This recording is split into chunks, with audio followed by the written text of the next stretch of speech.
Welcome to this episode of Be the Wolf. I am excited. Today we're going to talk to Brock Zeevan. We're going to tell you the truth about why everything sucks. Now, I know you all are out there. Well, not all of you. Some of you are very excited about your lives, like I am. But I remember when I wasn't so excited about my life and I was just always saying, why does everything suck so bad? What is going on? Why is this stuff keep happening to me? I'm sure a bunch of you can relate. But before we get started to tell you the secret, I want to give Brock a chance to introduce himself and to tell us all the things that he does. He's got his fingers in a lot of pies, so listen up. Uh, well, thank you so much. I appreciate you having me on here today. And yeah, it is the secret sauce. But then once they hear it, they'll be like, "Well, it's not so secretive." But the thing is, it's the simplicity of it that makes it so challenging to do it day in and day out. But yeah, so Brock Zeevan from Charlotte, North Carolina, and Genea was Woo! on my podcast a couple weeks ago, and I had a great one with her, and I appreciate the opportunity to come on hers. Let me just tell you, everybody, you need to follow this lady. It's pretty impressive. This podcast, I was backstage. It's one of my first podcasts. I actually was backstage. I was like, wow, this is crazy. So I had a really good time just meeting with her and talking to her and getting to understand everything that she does. And I'm blessed and fortunate. I'm an entrepreneur coach. I'm a life coach. I do real estate. I still am in the production business. I still do it. I think it's important to be in the lines of in the trenches to hear what's going on, especially in today's market, inflation, interest rates, and all that fun stuff that we got to deal with, lack of inventory, all these elements. And so I enjoy it just like Genea with the podcast and everything else. Like she loves this type of stuff. And I'm just fortunate that I get to share a little bit about my story, share a little bit about my insight of what I've learned, especially the last 7 years of my life, of my change. And I'm blessed to have two beautiful kids. I got a son, Bryce, who's going to be 5, and my daughter, Brielle, who's going to be 11. Ironically and crazy enough, their birthdays are with 2 days of each other. So Wow. 5 years ago was a little stressful in, our family trying to see when Bryce was gonna be born, and Brielle wanted nothing to do with having the same birthday as his brother, but, we were fortunate that it did not happen, and so they got a little 2 days apart, but, yeah, so both their birthdays are coming up. They're at summer camp now, and so as a balancing act for all the parents out there trying to manage work, life, and business, it's pretty entertaining. So that's my world in a nutshell. I've been in Charlotte for 20 some years and been in a relationship now with my girlfriend Wendy, who is a real estate agent as well. And so she keeps me grounded as well. It's nice being able to have a significant other in the same domain as you because you can share thoughts and make sure what you're doing is makes sense. I'll tell you, this real estate market is very unique and challenging with the lack of inventory, but it also strengthens you. It For those that are able to pull through and make this work in this time period are going to be better on the other side. Hence, what we're going to be talking about a little bit today. So, thanks so much for having me on here. I'm really excited about the show today. Awesome. You know what is so bringing up the real estate thing and how, the market shrinking and what it causes people to do. And everybody saw this in the pandemic, right? Everything shut down. The lay of the land was completely different. We had to pivot and do something different because the thing that we had been consistently doing was not going to work in this new environment. And so I think that leads us into I'm going to just spill the secret to why and we're going to give you tips. So don't just check out after we spill the secret here. The truth to why everything sucks is because of what you are consistently doing. Now we know all the greats, love the process, be consistent every day, good habits, do them every single day, and you will have great results. But nobody talks about those consistent things we do that are causing things to not go the way that we want to. Hmm. Absolutely. And it's there's all these self-help books, right? That go here, like there's never a shortage at the bookstore, right? Even those that they do exist, the bookstores do exist, but there is no shortage. There's tons of self-help books of building consistency, doing this. But some of the behaviors, some of the habits that we are doing today are causing us to be in the position we're in, and we need to do a deep dive to understand that. And so, yeah, I mean that is one of the main ingredients today. Is just like the consistency of things that you we need to pull out of, what we need to remove from our life to put ourselves in a better position. Right. And so, like, if you think about it just so simply, if you have a job that you don't like, well, but what are the things that are consistently happening there? Well, one, you're going to a job that you don't like every single day. And maybe you're not in a position to be able to leave that job. So, okay, that's one thing that you cannot pull out.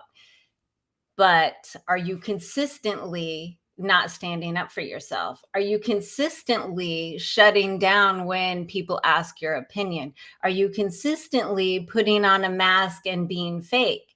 So, all of these things that you might consistently be doing they have a result. And if you do Hmm. something once in a while, it's not going to be that big of a deal.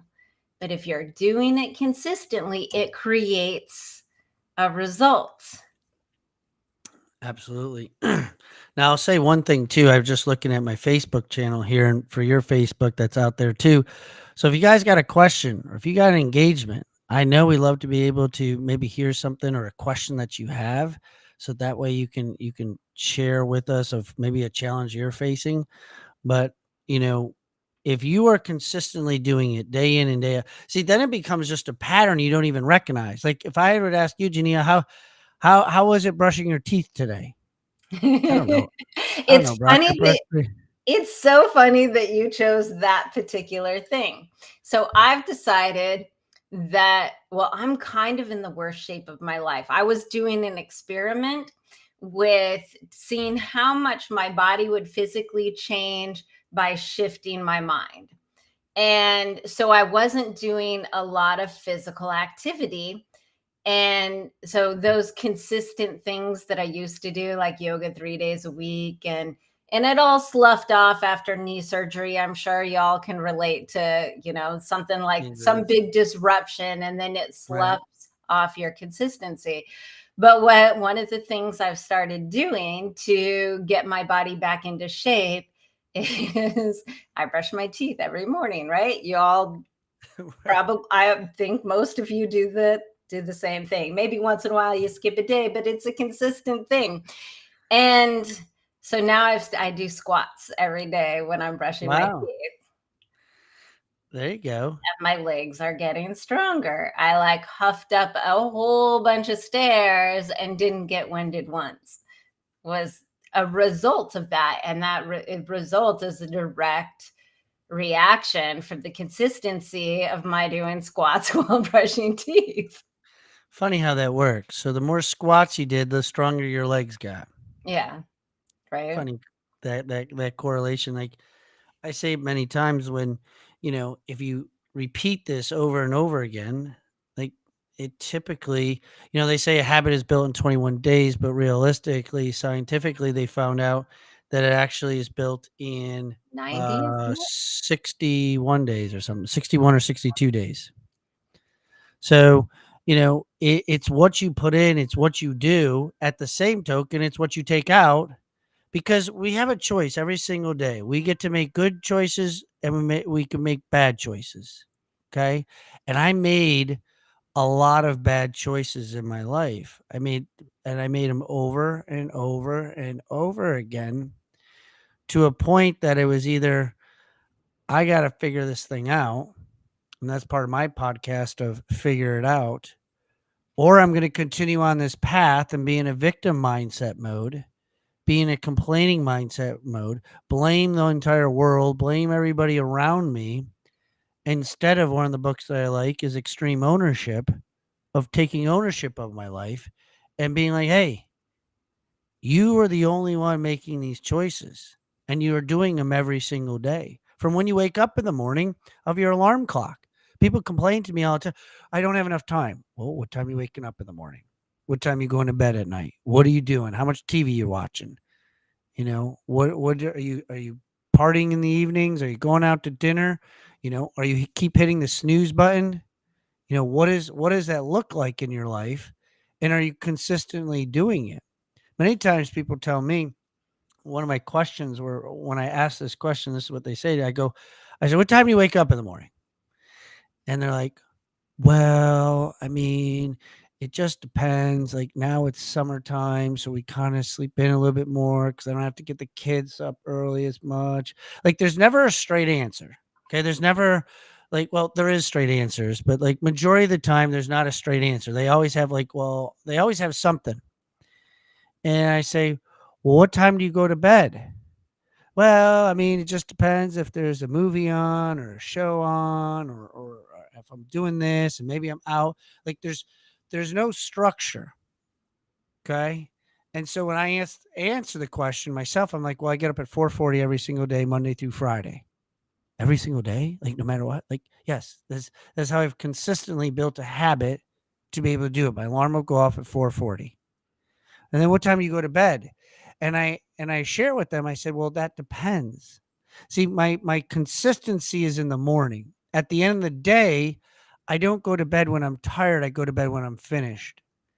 And sometimes I don't get to go to bed every single time because I have life, I have kids, I have things that I have to do, but I'm consistently making sure that my to-do list, my list that I have is accomplished before I can get into the next day. Because what we do is we take yesterday's stuff and we carry it to us into today, and then we never can stay consistent because we just never know what we're doing because we never crossed it off, wrote it down, checked it off, or do of understanding what that looks like because it's never the same thing.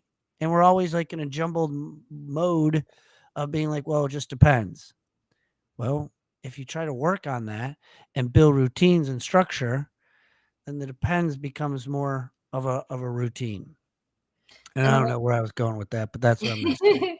well, and we bring in those habits and that consistency. And what begins to happen if you choose to make a change in your life? And well, first, real quick, I think a lot of people try to make a lot of big changes all at once. Mhm. And doing that sets your nervous system in chaos, and it actually makes your mind think that you're not safe because your subconscious mind thinks that you're safe when everything is consistent. When there's this like status quo of this is what we do, if you disrupt it too much, your mind actually thinks that there's some sort of threat. Why are we not doing this thing that we always do? Why are we not? So if you try to change too many things at once, I mean, if you all have kids, you know exactly what I'm talking about. They have a routine in Mhm. theory. And if you disrupt that routine too much, the kids melt down. Yep. And it is literally because their subconscious mind is like, what's wrong? This is not predictable. Must not be safe. So therefore, I need to be in fight and flight. I need to be reactive with my decisions, reactive with how I respond to everything. And so if you're going to make a change, start with one thing. And then what starts to happen, just like the other day, because I've been consistent with some of my new changes, I literally said to myself as I was brushing my teeth, I was Doing your like, squats. no, I said, my legs are sore. I'm not going to do squats today. And I sat there and I started to feel physically uncomfortable because my subconscious mind had already associated the link between brushing the teeth and doing squats. And so I tried to hijack it, and I felt the uncomfortable, like fight and flight, little bit of my nervous system being like, what's she doing? Why is she not doing that thing? Wait a minute, we're supposed to be going up and down when we do this. Right? Exactly. So that's one of the things that starts to, when you do those consistent things, your mind just starts to naturally do them, and you don't What is have to that? think about. That's like Pablo's law of Yeah, when they yeah. when It's they a do that, like they neurological link, and it is the secret to getting what you want, becoming who you want to be, because when those things that you start to do consistently become so much of a habit that you're not thinking about them, it happens without effort. It Mhm. becomes easy to consistently do the things that you want to do. Not wait, quite a few years back, I was doing nothing consistently, nothing quote good consistently, and I made one change. I started meditating every single day. I meditated for 2 hours straight for 3 years in a row. Now I meditate for an hour now, but occasionally longer. But I watched just that one thing change my life dramatically. I let go of a toxic relationship that I was clinging on to. I took big leaps with my business that I would never have done before. There were so many things that was moving me towards the kind of life I really wanted, and it was just because I just did one thing consistently. Yeah. The so I don't even we haven't even talked about this. Maybe we did. I can't remember. But the book, The One Thing by Gary Keller. So 7 years ago, 7.5 years ago, I actually have it here on my book stand here.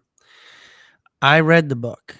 And at the time period when you talk about unconscious brain and all that stuff, that was me where I knew I had a problem, but I didn't know how to solve this drinking problem. And so I started to read the book, The One Thing, and I remember reading it. I'm like, man, what's the one thing I could do that could just change my life and make some changes and doing this? And I thought of everything under the sun except removing drinking from my life. I was consistent with drinking. I had that down pat, down to a science. I knew when to drink. I knew what ABC stores were open. I knew everything was. I knew which friends I can go to, which friends of the days of the week that I could do. I had it down to a science. And I was a functioning alcoholic. And I did it for years. And I would deny and deny and deny because that became my norm. So as we talked about consistency, drinking was my consistent substance being put into my body, that it just became like it was normal for me to feel that whatever feel I was looking for. And if I didn't have it, I would go find it until I got it.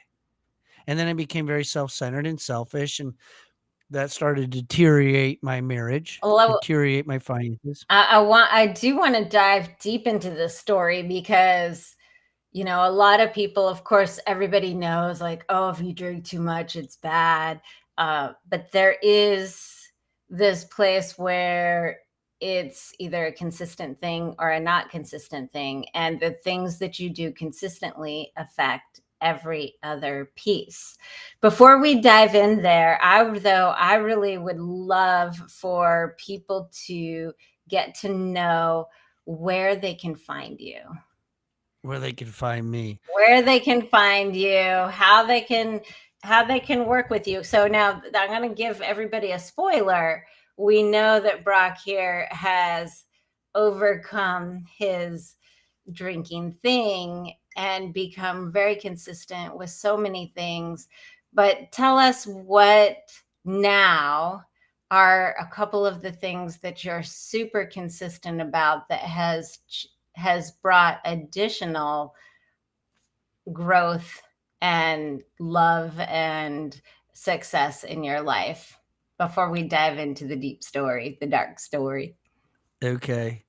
So, as far as my contact information, I think you just put it on the screen that we have there. The real estate, the one broker, brockzeevan.com, that is a website that has everything like for speaking engagements, podcasts, real estate, buyers, coaching. Like that really has everything. The BZ3enterprises.com is more along the lines of specifically coaching and speaking. I made a shift in my life the last year on more coaching and speaking and inspiring and helping people with addiction, helping people with challenges, behavior, time management, all that jazz. And then the YouTube and podcast, Brock the Rock Talks, is on there as well in the screen that Genea put up there. So, um, as far as then your second question? Your second question was what? Yeah. So what it like since the stopping drinking, what are a couple of really Oh, consistent things that you do now? so I'm very, very disciplined in owning the morning. I studied a lot of the most successful people in this world, really, and I learned that they had a routine and a behavior, a pattern in the morning. And I also realized that most of the seven-figure earners are start waking up with a 4 as part of their alarm clock. Well, I didn't wanna wake up at 4 o'clock in the morning, so I figured 4:40 was good. So, I do that because I attain to be a seven-figure earner. So, if you want to be whatever it is that you want to be, you need to associate yourself with what they do. And so I looked at the littlest things at what time they got up in the morning, and so that's why I get up at 4:40. And so my morning routine is down to a science on I get up, I'm very disciplined in it. I either do a 20-minute walk if I have my kids because I can't leave the house, needless to say, but I typically go to the gym. I work out for about 50 minutes and then I come back and I'm very adamant. I've now read, I think it's 76 books, 77 books, but I read 10 pages a day. And so I've read 10 pages a day during the last 18, 19 months, and sometimes I do a little recreational reading, but for the most, I'm not a big reader. And for your audience, so because somebody's going to say, "Well, I'm not a reader," Right. and I would say, "Well, that's fine. Either am I." But I value my morning routine, so I will read my 10 pages. It's just building discipline. It's just building that mindset of being like, "This is what I need to do." And so I read 10 pages a day. I journal 3 minutes. Once again, I'm not a big writer. I don't enjoy writing, but I write 3 minutes a day. Okay. It's what works for me and how I do it. I read two devotionals. And then what's the other thing I do? I think that's journal, It's a lot. devotionals, workout, 20 minutes. Yeah. So that's basically my morning routine. And then I have it down to like I'll drink my vitamins. I take 7 different vitamins and herbs that I take, and then I drink like a protein shake, and then I have coffee. Like literally, that's just it's just what I've learned to do. Is I had a and here's the thing, Jania, we talk about it's consistency. Like you Right. can like it's all I do.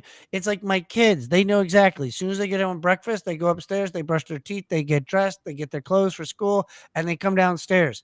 I just said, you know what? I need to train myself as a child because this is what I'm doing. This is what I got to do. It's Yeah. I and mean, there's success with the kids, so why can't there be success with adults? exactly. And one of the things when I was switching meditation styles, and there's some breathing techniques that sometimes in the morning I wouldn't want to do, but I was trying to create a new habit. So I said, Genea, we can do hard things. That's my mantra when I'm starting a new habit because I know that I can do hard things. Or if you don't like the word hard, because sometimes that's a little like, to the brain, oh, it's hard. I don't want to do it. Genea, we can do things that take effort. Right, that Absolutely. feels a little softer. Like, we can do things that take effort. So, when you're building those new consistent habits, by saying in those moments when you don't wanna do it, say your name out loud like you're talking to yourself. Brock, we can do things that take effort. Yep. And so, and little by little, and now even when I feel like I've had a headache a couple mornings, and that breathing technique like makes my head feel like crazy. So but it just is natural now. I tried to meditate the other day and not do it, but it's created a habit. The neurological link is there, so it's there. Now, diving into when you started looking at your life and everything was not going the way you wanted, everything was starting to suck. I'm just going to venture and say that. Yeah. Um, and you started That's examining saying it nicely.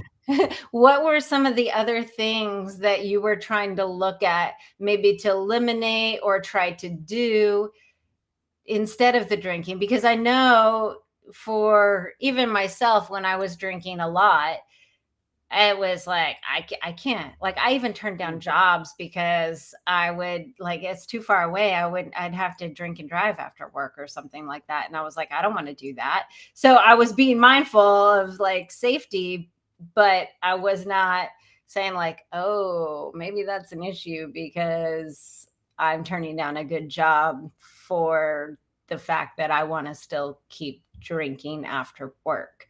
So what were some of the things that you tried to maybe blame it on before you realized it was, or admitted that it was the drinking that was in the way? Well, I mean, you go into, well, maybe if I just made more money, you Right. know, Oh, that's a big one. I was broke. I didn't have as much money. Maybe if I had more money, then things would be a little bit easier for me. Okay. I blamed a lot of my marriage. I said maybe if I was just separated. So literally, I separated. I separated, and I was just like, I'm just gonna live on my own. That was a huge, huge mistake. I mean, I started to, because when you're by yourself all the time, because Mhm. removing yourself, I thought, like, if I remove myself from what's causing this pain, I'll be in a better position. Well, all I did was take one pain and put it in another place, and I was just pain by myself is what took place. Well, no matter where And you are, no matter where you go, there you are. yeah, I just had a different address to my pain. That's all really it was. And so it caused suicidal thoughts. It caused me to be like, you know what, this isn't worth it. And I still didn't think drinking. I was like, well, drinking can't be it. Well, Brock, alcohol is a depressant. Yeah, but I'm not depressed because I'm happy all the time.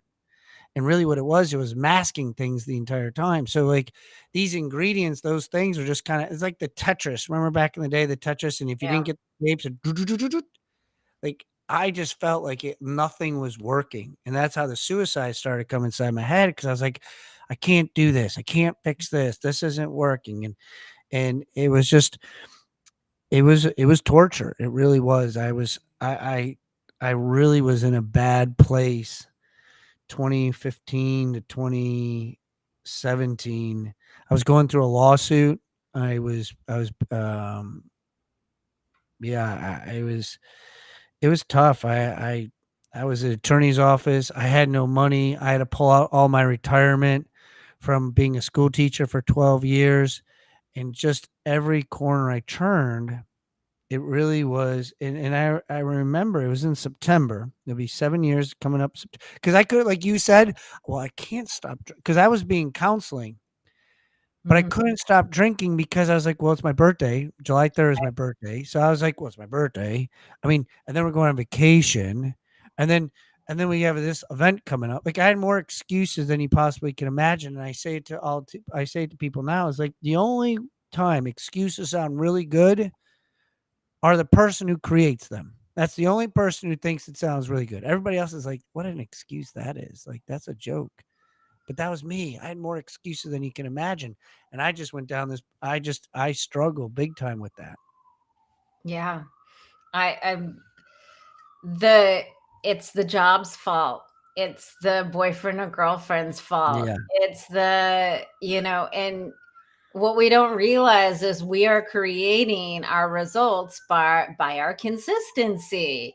Like, I cannot tell you how many times I dated a certain type of man and was so frustrated that, Right, why is this not working out? Why does this happen every single time? Why do I bend over backward for them? Right? This was jobs as well as relationships. Of course, see, there's a pattern, there's a right, consistency thing that I was doing. Why do I bend over backward? Nobody appreciates it. And then they end up getting mad at me because I'm either too needy, too smothering, too whatever it else. They're like, so I don't understand. I'm trying so hard to do everything right. I'm working so hard. But the things I was doing consistently was sacrificing myself for somebody else's needs, not taking care of my own needs. And so a big piece of that consistency across the board, when we're automatically going to look at the things outside of us. It's just the way the human works. First, we're going to think the problem is outside of us. And mhm, so it's got to be the things around us that are consistent. So then once we try a bunch of things to get rid of, like, we move, I moved 3,000 miles away to get rid away from some of those things. And sure enough, cycles like start up all over again. And so you start to look at, what am I doing that's consistent? mhm, Not the job, not my stupid boss, not my stupid coworker, not my partner who's driving me crazy. What am I doing that's consistent? So for me, it was bending over backwards, putting other people's needs first, and not even asking if they wanted my help. Like, mm, that was another piece of it. But those were things that I was doing consistently that led to me feeling like I was taken advantage of, led to resentment, led to so many negative things. I have a question. When you were drinking consistently, were you able to do any of those morning habits? I didn't even know what a morning habit was at the time, except, drink some water, have some ibuprofen Right. if I had a hangover and, not a proud moment, but I would be drinking wine first thing in the morning because that got rid Of the of anxiety. any headaches, any problems. I was able to ease into it. So I used to drink a bottle of wine, white wine, didn't like the red, white wine, Sauvignon Blanc or Pinot Grigio was that's what I literally was having in the morning. Like it gives me goosebumps just thinking about that now. Well, Um, I but mean, that was the position I was in. That was my consistency.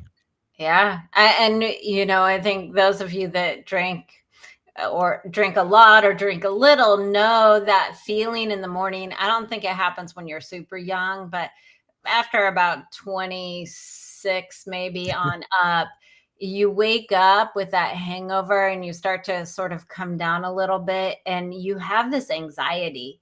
I call it hangxiety. It's like Yeah. your anxiety. So all that stuff that you were kind of trying to drink away, all those problems, they feel tenfold of what they were the day before. So, a little hair of the dog. It only takes a little bit of shampoo to make it set up right all over again. And you get rid of that, but then you still continue the cycle. It's one of those things, like, here is the cure to get rid of the anxiety, but then ultimately it creates the domino effect. So if you're consistent about it, whatever you're consistent about is going to expand Mhm. exponentially. Well, it's the compound effect. And another book, a great book that I read was The Slight Edge. And The Slight Edge talks about the compound effect, doing the 1% better every day. If you do that over a year, 365% better. Yeah. And I would hear it over and over and over and over again, but I wasn't taking the action steps to do it. And so until I decided to take action of my one thing, and you brought up a good I'm taking notes over here. So one of the things I wrote down that you said here is, and this is going to sound mean, but you got to understand where I'm coming from with this. Until I started to become selfish. and still until I started to learn what Brock needed and to understand me, all bets were off. If I didn't take care of myself, Jim Rohn says when you start working on yourself, people work harder on their jobs than on themselves. And when I heard that, I was like, I don't think I've ever really worked on myself. I don't think I've ever really put any energy, effort, time. All I did, here's what I did. I just did it physically to try to attract females Mm.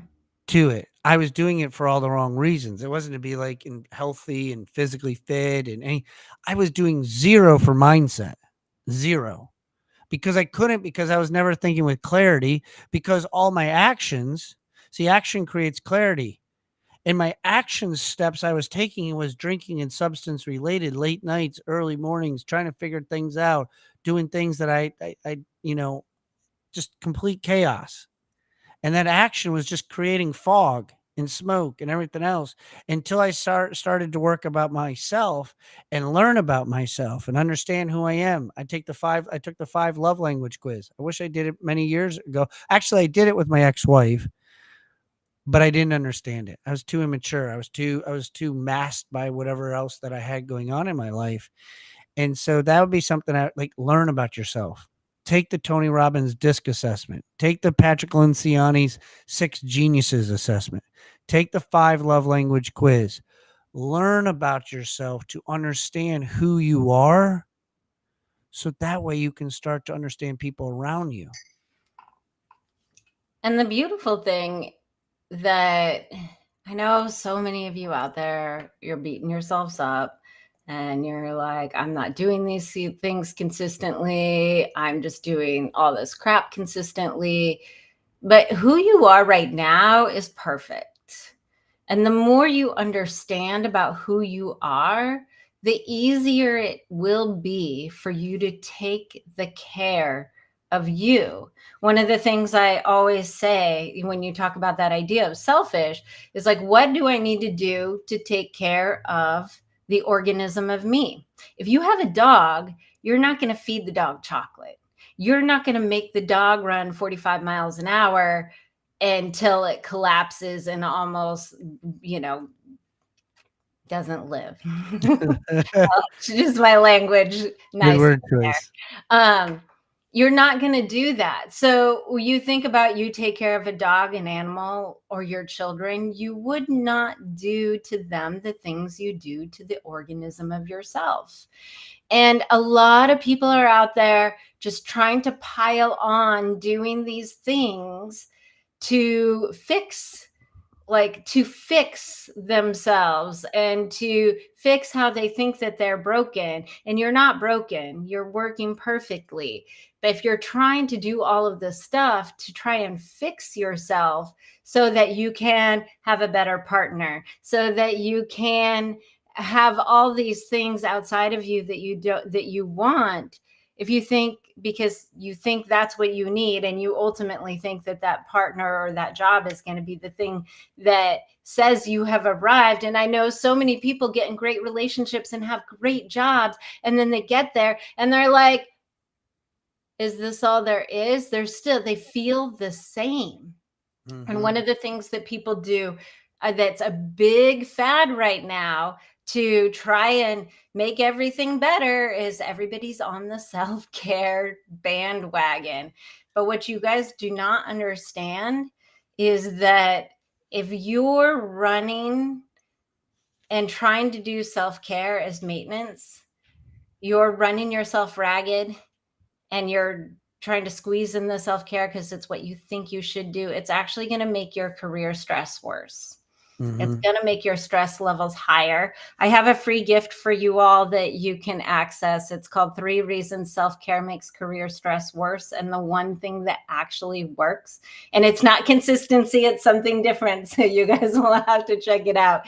And you can get that at elevatefreegift.com. Open up your browsers now, type in elevatefreegift.com so you can get a copy of that.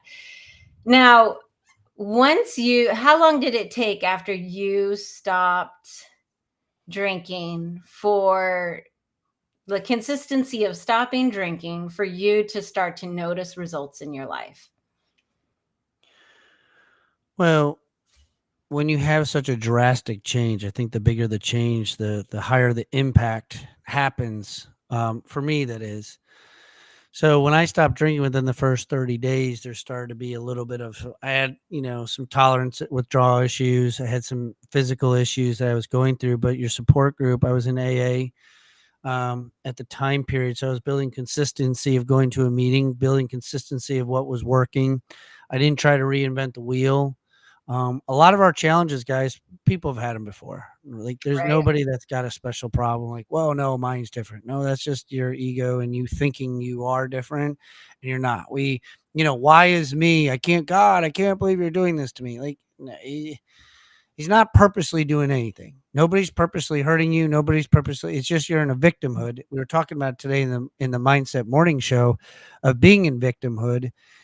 We all go to victimhood. We all go to victimville, but how long do you stay there? Some people stay there so long that they like get rental property. They live there. They build a house. They build a family. Like, no, you got to get out of there as soon as you possibly can.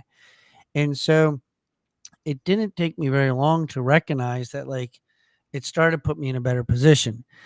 The biggest challenge I had, though, was I wanted to start to celebrate. I wanted to start to tell everybody Mm. because I thought I was a really cool guy. Now I'm like, man, I did it. I wanted to do it. And I remember my sponsor, I can't tell you exactly what he said because of the profanity, but he lit a fire underneath me. He says, Brock, what do you want to tell everybody, that you're finally a normal human, a normal adult, a normal husband, a normal father, that you're doing what you should have been always doing? Now this is when you want to go like, whoa, look as me. He goes, you don't say anything. You just keep acting. You keep doing it. You keep showing up and you keep going through this every single day.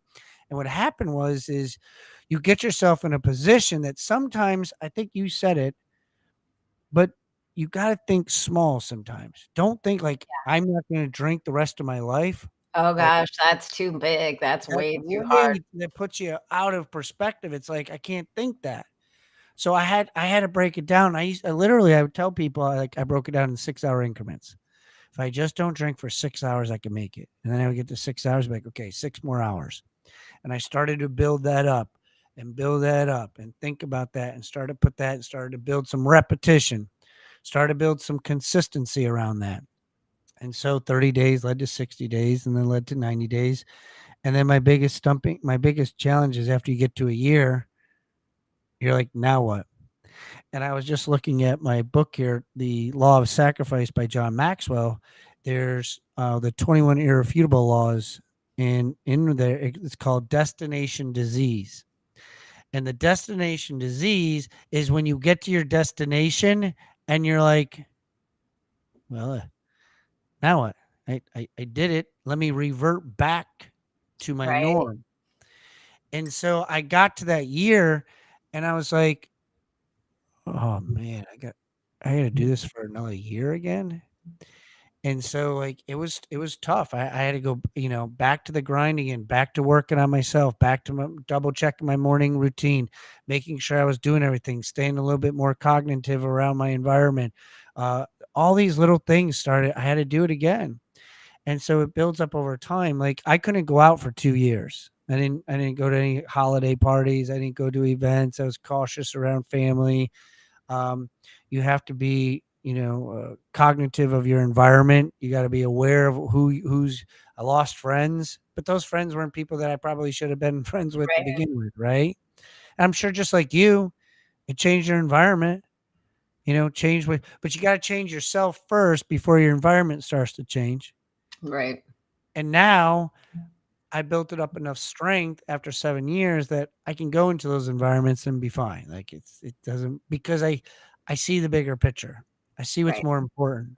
My why is bigger, stronger than any excuse I possibly can create.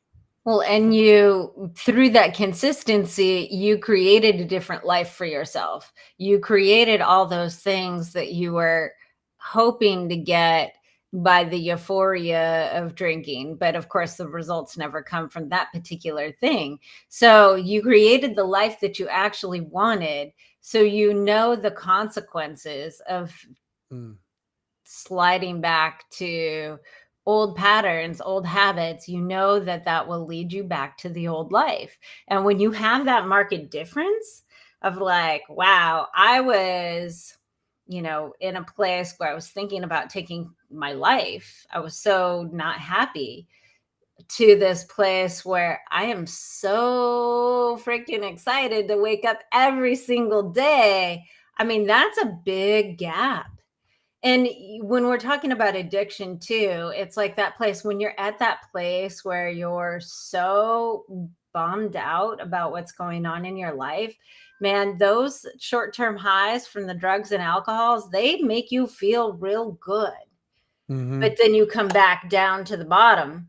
And when you build your life so that it's the kind of life that you want, even if you're not somebody like I still drink occasionally, and I can have those highs, but the amount of how good it makes me feel is so small compared to my normal everyday baseline that it's really not a thing. But when your everyday baseline is so low and the drugs or the alcohol make you feel so much better, of course, it is totally natural to lean into them. But when you create through consistency the life that you really want, those highs that you get from the drugs and alcohol, they're so small that they're just not even of consequence. Mm-hmm. Well, your body plays tricks on you and games on you to make you feel a certain way, so you can have that high and that low, and it makes you addicted to it, Yeah. and want to do it, and get you in that position. And one of the things I would share with people, this is a book. I showed it to you beforehand, but um, Tiny Changes, Remarkable Results: Atomic Habits by James Clear. Oops, let me get on the screen here. And this book really helped me tremendously, probably near 3 when I read this. And somebody said to me, "Ever read Atomic Habits?" Because I mean, you hear Atomic Habits, you're not thinking of like, behaviors, patterns, and routines. Like I don't, Right. but it just caused. It says it here: an easy and proven way to build good habits and break bad ones. Yeah. Well, duh, Brock. I mean, there you go, right there for what you needed. And that really transformed it, because it comes up with strategies, tactics, how to become consistent, because you can't consistently come consistent overnight. It takes Yeah. time. You can't speed up the process. You can't go to Walmart, Amazon, and say, "I like to order 4 weeks of consistency, please." It Yeah. doesn't happen that way. You have to be able to do it, right? You got to be able to do it on your own. You can't say, "Hey, Brielle Bryce, I need you to be consistent for me today. Could you pack it up and take it out of the fridge and let me have it for like."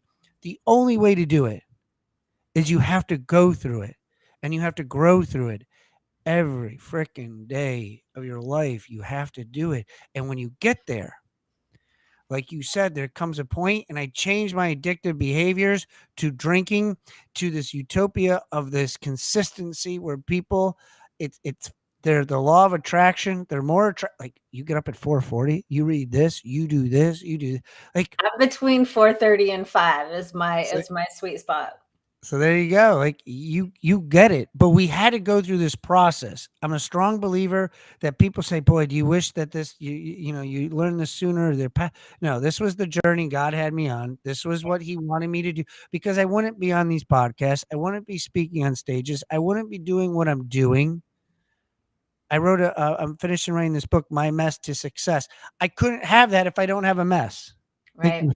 in order to go through this, I had to have a mess that I had to go through. Like, I tell other people, like, I maybe you don't have to go through so much, but that's what I had to do to be able to get there.